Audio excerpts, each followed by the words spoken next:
Candlestick pattern, যে কিছু pattern আছে যেই প্যাটার্নটা যদি আমরা চার্টের ভিতরে দেখি তাহলে আমরা এক্সপেক্ট করব যে এর পরবর্তীতে এই প্যাটার্নের পরবর্তীতে প্রাইসটা বাড়তে থাকবে হয়তোবা।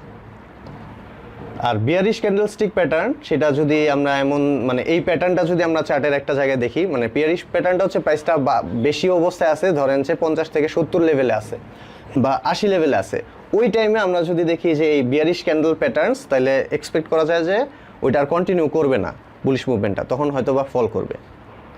হ্যাঁ, মানে বুলিশ প্যাটার্নটা হচ্ছে, ক্যান্ডেলস্টিক প্যাটার্ন হচ্ছে যে প্রাইস কমে আসছে 70 থেকে ধরেন 50-এ আসছে বা 40-এ আসছে, ওই টাইমে আমরা এই টাইপের প্যাটার্ন খুঁজবো, বুলিশ ক্যান্ডেলস্টিক প্যাটার্ন, যে কমে লেভেলে, যাতে আমরা বাই ট্রিগার করতে পারি, যে ওই প্যাটার্ন দেখার পর আমরা এখানে বাই করব। আর বিয়ারিশের ক্ষেত্রে আমরা সেল ট্রিগার করব, যে আমরা এখন সেলে যাব।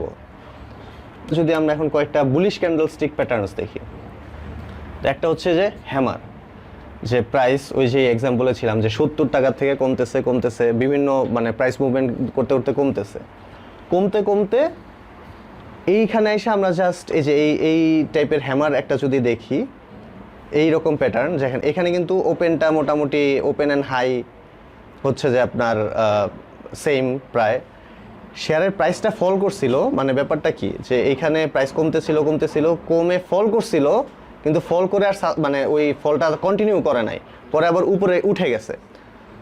এইখানে সে ওপেন হয়েছিল, তারপরে সে কমে গেছিল অনেক, কিন্তু সামহাউ হয়তো কোনো নিউজ আসছে, হয়তো বা ওই শেয়ারের ব্যাপারে কোনো পজিটিভ রিউমার মার্কেট আসছে, বা কোনো একটা পজিটিভ ডেভেলপমেন্ট হয়েছে ইন ট্রেডিং আওয়ার, অথবা কোনো স্মার্ট মানি এখানে মুভমেন্ট মানে বাইয়ে গেছে, যার কারণে ফল করার পরেও সে শুধু ওই প্রাইসটাই রিকভার করে নাই, সে তার থেকে উপরে গিয়ে ক্লোজ হয়েছে।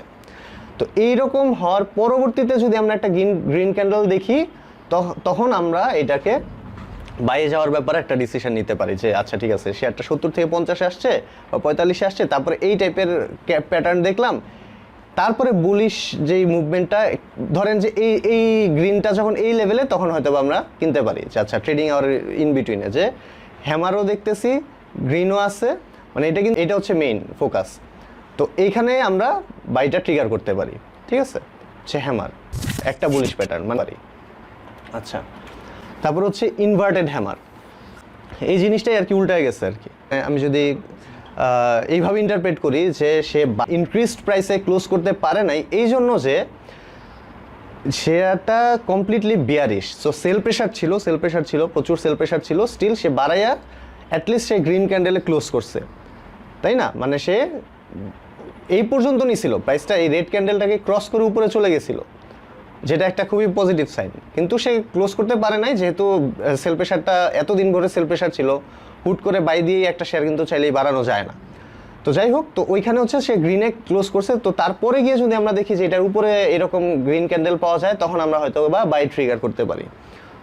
আরেকটা যদি বুলিশ ক্যান্ডেলস্টিক প্যাটার্ন, এটা হচ্ছে ড্রাগন ফ্লাই ডজি, এখানে যে এই জিনিসটারে বলা হচ্ছে ডজি আর কি। হ্যাঁ, এই জিনিস বা মানে এখানে হচ্ছে buy and open and close যদি সিমিলার থাকে, তো এই রেড ক্যান্ডেল কমতে এখানে অনেক কমে গেছিলো, কমার পরে যদি এখানে আপনার উপরে গিয়ে আবার ক্লোজ হয়, তাহলে মানে এটা হচ্ছে ড্রাগন ফ্লাই ডজি, এরপরে হয়তো বা এখানে বাড়তে পারে। আচ্ছা, বুলিশ ইনগালফিং, এখানে হচ্ছে ওই ডাউন, তারপরে হচ্ছে এই যে প্রাইসটা শুরু হয়েছে সকালবেলা কম দিয়ে, এই ক্যান্ডেলটার থেকে সে ক্রস করে উপরে বডি ক্লোজ করছে।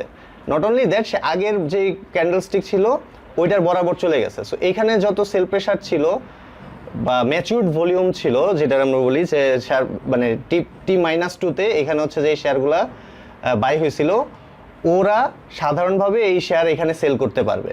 হ্যাঁ, তো ওই সেল প্রেশার খেয়ে সে গ্রিনে ক্লোজ করছে, so it is a very good sign. ঠিক আছে, যে এই বডিটাকে সে ক্রস করে উপরে চলে গেছে। মানে এরকম বড় সাইজের যদি ক্যান্ডেলস্টিক হয়, গ্রিন ক্যান্ডেলস্টিক, যেটা আগেও বলছি যে সাধারণভাবে আমরা গ্রিন ক্যান্ডেলস্টিককে পজিটিভ বা বুলিশ হিসেবে দেখব। সো এই প্যাটার্নও যদি আমরা দেখি, তাহলে হচ্ছে মানে এটা বুলিশ একটা এক্সপেকটেশন করা যায় আর কি। তারপর হচ্ছে পিয়ার্সিং লাইন, এখানে এই টাইপের প্যাটার্ন একটু কনফিউজ করে দেয়, কারণ হচ্ছে যে রেড ক্যান্ডেলের বডিটা কিন্তু গ্রিন ক্যান্ডেলের থেকে বড়, মানে এখানে এই দুইটা পয়েন্ট হচ্ছে হাইলাইট করা। হ্যাঁ, দেখতেই পাচ্ছেন শেডেড। তো এইখানে এইখানে মানে এই ক্যান্ডেল দেখে এন্ট্রি নেওয়া যাবে না, কারণ এমন হইতেই পারে পরের দিন একটা রেড ক্যান্ডেল আসবে। সো এখানে একদম কনফার্মেশন একদম মাস্ট, যে যেহেতু এই রেড ক্যান্ডেলের থেকে মানে হোয়াইট ক্যান্ডেলটা এত বড় না, তবে এখানে একটা জিনিস সিগনিফিক্যান্ট, সেটা হচ্ছে যে দেখেন এই রেড ক্যান্ডেলটা ছিল ছোট, এটাও তুলনামূলক ছোট, এখানে অনেক বড় ছিল, হ্যাঁ মানে এখানে বেশি সেল হয়েছে। তো সাধারণভাবে যদি অনেক বেশি সেল হয় তো সেলার ড্রাই হওয়ার একটা ব্যাপার থাকে, যে আর সেল করার নাই, হয়তো বা এখানে কোনো একটা নিউজ আসছে খারাপ নিউজ, তো ওই খারাপ নিউজের পরে আর খারাপ কিছু হওয়ার নাই। তো ইন দ্যাট কেস ওই জিনিসটা শেয়ার ড্রাই হওয়ার ফলে তারপরে আস্তে আস্তে উপরের দিকে যাইতে পারে, বাট এগেইন এই পর্যন্ত শেয়ারটা বাই করা যাবে না, কারণ পরের দিন আবার ওইটার আরও যদি খারাপ কিছু আসে তাহলে সেটা ফল করতে পারে। এইখানে আমরা যখন দেখবো যে এই ক্যান্ডেলটাকে ক্রস করে চলে গেছে এবং এই ক্যান্ডেলের মাঝামাঝি মানে আমরা এই পর্যন্ত উঠছে তারপরে মুভমেন্টে আছে, এরকম যদি হয় তখন আমরা ধরেন যে ট্রেডিং আওয়ার 2-3 ঘন্টা পরে বা 4 ঘন্টার ক্লোজ হওয়ার আগের দিক দিয়ে আমরা হয়তো এখানে কিনতে পারি, যে আচ্ছা ক্লোজ তো আমরা প্রেডিক্ট করতে পারি যে লাস্ট হাফ অ্যান আওয়ারের যে প্রাইস ওইটার মোটামুটি এভারেজে হচ্ছে যে আমাদের প্রাইসটা ক্লোজ হবে। সো এখানে এদিকে আমরা শেয়ারটা বাই করতে পারি। তারপর হচ্ছে মর্নিং স্টার। তো মর্নিং স্টারটা মোটামুটি একটা রিলায়েবল প্যাটার্ন, যে এখানে আপনার একটা বড় ধরনের রেড ক্যান্ডেল ছিল, তারপর হচ্ছে এই ডজি টাইপের প্যাটার্ন দিচ্ছে, যে এখানে মানে কনফিউজ বায়ার সেলার ফাইটিং চলতেছে, যে একবার বারে কমে তারপর হচ্ছে মিডল জায়গায় হচ্ছে ক্লোজ হয়েছে, তারপরে এই জিনিসটাকে এই রেড ফুল জিনিসটা রিকভার হয়ে গেছে। সো এই ডজি সাধারণভাবেই হচ্ছে যে আপনার যে কোনো জায়গায় যদি আমরা ডজি দেখি উপরে বা নিচে, তখন হচ্ছে যে ট্রেন্ড রিভার্সের ব্যাপারে আমাদের একটা ওয়ার্নিং দেয় যে ট্রেন্ড হয়তো রিভার্স করতে পারে। তো মর্নিং স্টার একটা প্যাটার্ন, মর্নিং ডজি স্টার, ওইটা ডজি পারফেক্ট ডজি না, যেহেতু এখানে একটা বডি ছিল, গ্রিন একটা বডি ছিল, তো এখানে কিন্তু বডি নাই actually, open and close same, তো এগুলারে অ্যাকচুয়ালি পারফেক্ট ডজি বলা হয়। সো ওই একই প্যাটার্নটাই যখন হচ্ছে যে ওপেন অ্যান্ড ক্লোজ হচ্ছে সেম থাকে, তখন হচ্ছে এটার আমরা মর্নিং ডজি স্টার বলতেছি, এবং এটা হচ্ছে আমরা মানে একটা ট্রেন্ড রিভার্সাল হিসাবে চিন্তা করতে পারি। আচ্ছা, তারপরে হচ্ছে 3 হোয়াইট সোলজার্স। তো এখানে হচ্ছে যে মানে 3টা গ্রিন ক্যান্ডেল পাওয়ার পরে হচ্ছে আমরা কনফার্মেশনে যাব যে এই দুইটা মানে লাস্ট যে দুইটা ছিল এই দুইটাকে ক্রস করে যদি চলে যায় তাহলে এটার বুলিশনেস হয়তো কন্টিনিউয়েশনে যাবে। তবে এটা হইতেই পারে যে পরবর্তীতে আবার কমে আসবে, সেটা হইতে পারে, বাট এই 3টা একটা ভালো একটা সিগন্যাল দিবে যে 3 দিন টানা হচ্ছে যে আপনার এত বাই প্রেশার আসছে। সো ডেফিনেটলি এখানে কিছু একটা আছে। তবে এটা কোথায় মানে এই ব্যাপারটা খুবই ইম্পর্টেন্ট, যেটা বারবারই বলতেছি যে এটা ওই রকম সিচুয়েশন হইতে হবে যে প্রাইসটা অনেক দিন ফল করে আসছে, মানে হুট করে প্রাইস একটা নর্মাল ট্রেন্ডে আছে, ওই টাইমে যদি এই প্যাটার্ন দেখি তাহলে কিন্তু ওই রকম সিগনিফিকেন্স নাই এই প্যাটার্নগুলোর। সো ফল করে আসছে ওই টাইমে যদি আমরা এরকম দেখি, হইতে আস্তে আস্তে হয়তো বা ওয়েভ দিয়ে দিয়ে সেটা বাড়বে, এটা হচ্ছে আমাদেরকে রিভার্সালের একটা সিগন্যাল দিবে আর কি।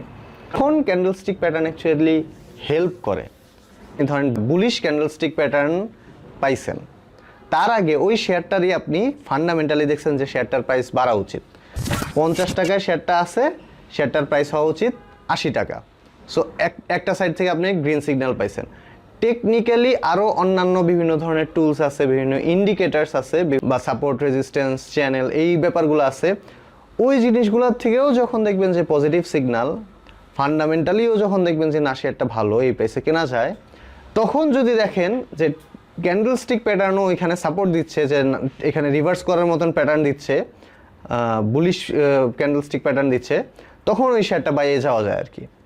ঠিক আছে, সব কম্বাইন করার পর যখন দেখা যাবে যে ক্যান্ডেলস্টিক প্যাটার্নটা ওই অ্যানালিসিসে সাপোর্ট দিচ্ছে, তখন ইট হেল্পস। সো এটারে একটা সাপোর্টিং টুল হিসেবে দেখা যায়, মানে এক্সক্লুসিভলি আমি জাস্ট ক্যান্ডেলস্টিক প্যাটার্ন দিয়ে ট্রেড করব এটা কোনোভাবেই করা যাবে না, কোনোভাবেই করা যাবে না। It is just a supportive tool. আমি যে এই সাপোর্টিভ টুলটারে বলি অনলি 2% হচ্ছে যে এটা আপনাকে হেল্প করবে, 98% হচ্ছে অন্যান্য জিনিস। এখন কোথা থেকে আমরা এই চার্টগুলো পাইতে পারি ফ্রিতে? একটা হচ্ছে lonkabd.com আর একটা হচ্ছে stocknow.com.bd।